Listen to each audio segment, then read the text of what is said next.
मित्रों नमस्कार, देशवासियों को सादर प्रणाम। आज एक महत्वपूर्ण मुद्दे पर चर्चा करने बैठा हूँ। कई महीनों से, काफ़ी समय से मन में एक मंथन चल रहा है, विचार उमड़ घुमड़ रहे हैं। अपनी भी एक आयु हो चली है। हमने गांवों को देखा, शहरों को देखा, शासन प्रशासन को देखा, धर्मतंत्र को देखा, समाजतंत्र को देखा, मनीषा जगत को देखा, राजनीतिक क्षेत्र को देखा, व्यापार जगत को देखा। सभी क्षेत्रों को देखने के बाद एक पंक्ति कहने का मन कर रहा है कि हमारा देश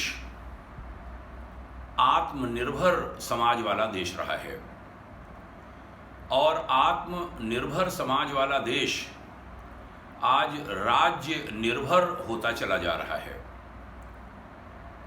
आत्मनिर्भरता जब छूटती है और राज्य निर्भरता बढ़ती है, तब जो विपक्षी धारा है, विरोध करने की धारा है, गलत के खिलाफ खड़े होने की धारा है,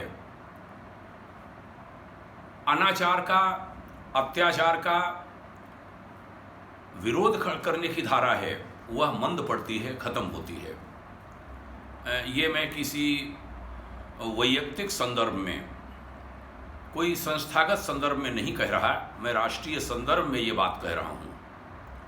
ऐसा कुछ होता चला गया और पिछले यूँ कहूँ कि 1990 के बाद ये ज़्यादा हुआ और उसका भारी नुकसान देश को हो रहा है। हर कोई सत्ता के साथ बना रहना चाहता है, राजनीति में हो, संस्थाओं में हो, कहीं भी हो।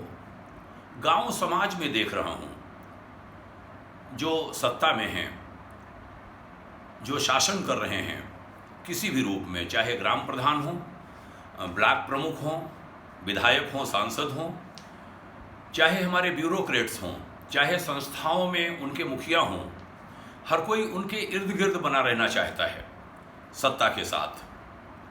यहाँ ये भी कहूँगा कि शासक को, प्रशासक को, संस्थाओं के प्रमुखों को इससे खुशी नहीं होनी चाहिए, प्रसन्नता नहीं होनी चाहिए कि व्यक्ति हमारे आसपास घूमता है, व्यक्ति हमारी प्रशंसा करता है, बल्कि उन्हें इससे चिंतित होना चाहिए।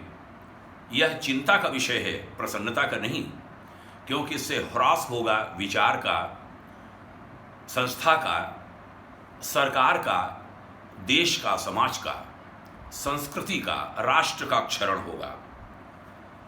जब विपक्षी धारा कमजोर पड़ती है, तब आंदोलनों की भी धारा कमजोर पड़ जाती है। यूं कहूं, आंदोलन की हवा निकल जाती है। किसी भी देश में आंदोलन बहुत आवश्यक होते हैं कुछ वर्षों के अंतर से, और जब आंदोलन समाप्त हो जाते हैं किसी समाज या देश से, आंदोलनों की हवा निकल जाती है, तब वह देश समाज कमजोर पड़ने लगता है और कहीं न कहीं तानाशाही, कहीं न कहीं किन्हीं व्यक्तिगत स्वार्थों की पूर्ति करने वाले लोग वह ताकतवर बनने लगते हैं, समाज कमजोर पड़ने लगता है। किसान यूनियन हो, ट्रेड यूनियन हो, ये भी सब अपने मांगों तक सीमित रह जाते हैं। हमारे किसानों की बहुत सारी समस्याएं हैं। किसानों को ऊपर उठाने की बात सोची जा सकती है, गांव आत्मनिर्भर बने। हमारे पास जो साधन सीमित हैं, उसमें हम कितना बढ़िया कर सकते हैं, यह करने की बजाय केवल मांगों तक हम सीमित रह जाते हैं और विपक्षी चेतना अथवा आंदोलनकारी जो चेतना है उसको जन्म नहीं दे पाते इन ट्रेड यूनियनों और किसान यूनियनों से जुड़े लोग। आज ज़रूरत है इसमें बदलाव लाया जाए। संगठित धारा जब बन नहीं पाती किसी गलत के विरोध की, तब वह गलत बढ़ता जाता है, त्रुटियां होती जाती हैं, सरकारें कमजोर पड़ती जाती हैं। राज्य पर ज़्यादा निर्भरता प्रतिपक्ष के विपक्ष के भाव का शमन कर देती है, खत्म कर देती है। दलगत राजनीति की बात करें, बहुत चिंता होती है देखकर। हारते ही पाला बदल लेना हमारे देश की नीति बन गई। हारे सत्ता के साथ हमें जाना है। हमारे देश में ऐसा नहीं रहा। डॉक्टर राम मनोहर लोहिया ने देश की आज़ादी के बाद नेहरू का प्रबल विरोध किया था। नेहरू के आभा मंडल और करिश्माई व्यक्तित्व को वो चुनौती देते थे, खंडित किया करते थे। पंडित नेहरू के शासनकाल में महावीर त्यागी जैसे सांसद, उन्हीं की पार्टी के सांसद गलत बात का विरोध करते थे पार्लियामेंट के भीतर। उसके बड़े उदाहरण मौजूद हैं हमारी लोकसभा में, संसद में। आज वैसा कुछ भी नहीं हो रहा। आज सब सत्ता के पक्ष में, आज सब पार्टी के पक्ष में चल रहे हैं। समाज के पक्ष में, देश के पक्ष में कोई खड़ा नहीं होना चाहता। इस विषय पर कभी विस्तार से और बात करेंगे।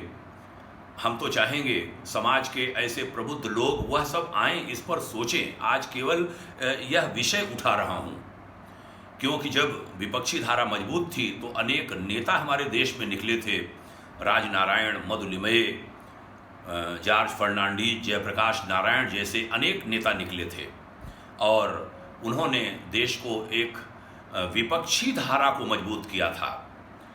आज उसकी बड़ी ज़रूरत है।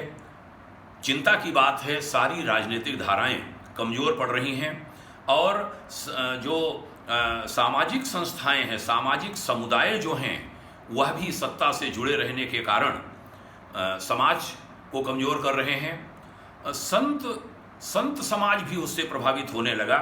वह भी गलत को गलत कहने का साहस नहीं कर पा रहा। वह साहस हमारे सन्यासी तक खो बैठे। ये बहुत भारी चिंता का विषय है। आज यह एक विचार बिंदु भारतवर्ष को दे रहा हूँ, खासकर भारत के युवाओं को दे रहा हूँ। वह इन सब बातों पर चिंतन करें और ये जो विपक्षी धारा कमज़ोर हो रही है हमारे देश में, इस पर वह स्वयं चिंतित हों। और जो संस्थाएं हैं, हमारे देश के शासक हैं, बड़े बड़े लोग हैं, वह जो उनके आसपास उनको प्रसन्न करने के लिए सभी प्रकार के लोग जो लगे रहते हैं, उससे प्रसन्न न हों, बल्कि वह चिंतित हों कि हमारा देश कमज़ोर हो रहा है। ऐसे चिंतन, ऐसी विचारधारा के कारण, और विपक्षी धारा हमारे देश की मजबूत हो। लेखक, चिंतक, विचारक वह भी इस पर विचार करें, सोचें। और जो हमारे विभिन्न यूनियनों से जुड़े हुए लोग हैं, वह चाहे मीडिया से जुड़े लोग हों, चाहे किसान संगठनों से जुड़े लोग हों, चाहे ट्रेड यूनियनों से जुड़े लोग हों, वे विपक्षी चेतना को जन्म दें, आंदोलनकारी चेतना को जन्म दें, गलत को गलत कहने का साहस जुटाएं और सही को सही कहने की हिम्मत जुटाएं। अच्छे की तारीफ हो और जो गलत है उसका विरोध हो। अंत में कहूँगा, इस समय हमारे देश का जो शासन है वह भी इस बात पर विचार करे कि कहीं हमारे देश में जो लीडरशिप गैप है, जो लीडरशिप क्राइसिस है, वह तो नहीं बढ़ रही। फिर कभी इस विषय पर बात करूँगा। इस पर विचार करे हमारा शासक वर्ग भी, लीडरशिप गैप, लीडरशिप क्राइसिस खत्म न होने पाए। नई पीढ़ी के लोग आगे आएं जो भविष्य में देश को संभालेंगे। अपनी बात को समाप्त करता हूं। सभी को प्रणाम, सभी को धन्यवाद, सभी के लिए शुभकामनाएं कहते हुए पुनः एक पंक्ति, विपक्षी धारा को कमज़ोर मत पड़ने दो, विपक्षी धारा को कमज़ोर मत पड़ने दो, विपक्षी धारा को कमज़ोर मत पड़ने दो। बहुत आवश्यक है यह किसी भी राष्ट्र के विकास के लिए। दोनों पक्ष और विपक्ष दोनों का मजबूत होना, दोनों का समानांतर चलना बहुत आवश्यक है। प्लीज़ विपक्षी धारा को कमज़ोर मत होने दो। प्रणाम, शुभकामनाएं। ओम शांति।